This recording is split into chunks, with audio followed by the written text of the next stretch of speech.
Welcome to the TN bankers YouTube channel. IBPS clerk உடைய notification out ஆயிருக்கு friends. இது வந்து பார்த்தீங்கன்னா பிகினர்ஸ்லேருந்து டாப்பர்ஸ் வரை எல்லாரும் கிளியர் பண்ணக்கூடிய எக்ஸாம் டேட் பார்த்துக்கோங்க. October 4, 5, 11, mains November 29.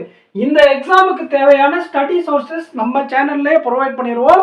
பிகினர்ஸ்க்காக TN bankers foundation பேட்சும் மெயின்ஸ்க்காக தனி சீரியஸும் நம்ம சேனல்ல நம்ம ப்ரொவைட் பண்ணிடுவோம். சேனலை சப்ஸ்கிரைப் பண்ணிட்டு நம்ம சேனலை ஃபாலோ பண்ணிக்கோங்க, உங்கள் ஃப்ரெண்ட்ஸுக்கு ஷேர் பண்ணுங்க. இதற்கான ரிசல்ட் வந்து பார்த்தீங்கன்னா மார்ச் மாதம் வரும். இதுக்கான அப்ளிகேஷன் டேட் நம்ம ஆல்ரெடி சேனலில் சொல்லியிருந்தோம்.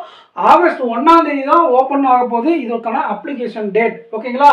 ஸோ கண்டிப்பாக இந்த எக்ஸாம் ஒரு பிகினராலும் பாஸ் பண்ண முடியும், ரிப்பீட்டராலும் பாஸ் பண்ண முடியும். ப்ராப்பரான ஸ்ட்ராட்டஜி இருந்தால் நம்ம என்ன பண்ணோம்னா கரண்ட் அஃபேர்ஸை ரெகுலராக ப்ரிப்பேர் பண்ணிக்கணும். இப்போ இருந்த இன்னைக்கு டேட்லேருந்து கரண்ட் அஃபேர்ஸ் ரெகுலராக படிச்சிருங்க. அதோடு சேர்ந்து சைடில் பிகினராக இருந்தால் ப்ரிலிம்ஸ் ஃபோக்கஸ் பண்ணுங்க, சீனியர் ஆஸ்பிரண்டாக இருந்தால் மெயின்ஸ் ஃபோக்கஸ் பண்ணுங்க. ஓகேங்களா? ப்ரிலிம்ஸ் எக்ஸாம் முடிஞ்ச உடனே மெயின்ஸுக்கான ப்ராக்டிஸ் ஆரம்பிச்சிடணும். அப்போ நம்ம என்ன பண்ணணும், பிகினராக இருக்கும்போது ப்ரிலிம்ஸ் படிக்கும்போது மெயின்ஸ்க்கான என்னென்ன இருக்குது அப்படிங்கிறத தெரிஞ்சுடுவாங்க.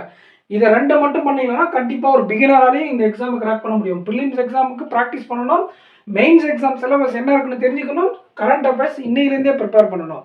கரண்ட் அஃபேர்ஸ் பிகினர்ஸ்க்கு எப்படி படிக்கணும், டாப்பர்ஸ் எப்படி படிக்கணும்னு நான் ஆல்ரெடி ஒரு வீடியோ ப்ரொவைட் பண்ணியிருக்கேன், நம்ம சேனலில் இருக்குது, போய் பாருங்கள். ஓகேங்களா? ஸோ கண்டிப்பாக இந்த எக்ஸாம் பிகினராலையும் கிளியர் பண்ண முடியும், டாப்பராலையும் கிளியர் பண்ண முடியும். ரொம்ப அதிகமான வேகன்சிஸ் வரும். கண்டிப்பாக பாஸ் பண்ணலாம் ஃப்ரெண்ட்ஸ். நம்ம சேனலை ஃபாலோ பண்ணிக்கோங்க. இதற்கான கண்டென்ட் நம்ம ப்ரொவைட் பண்ணுவோம்.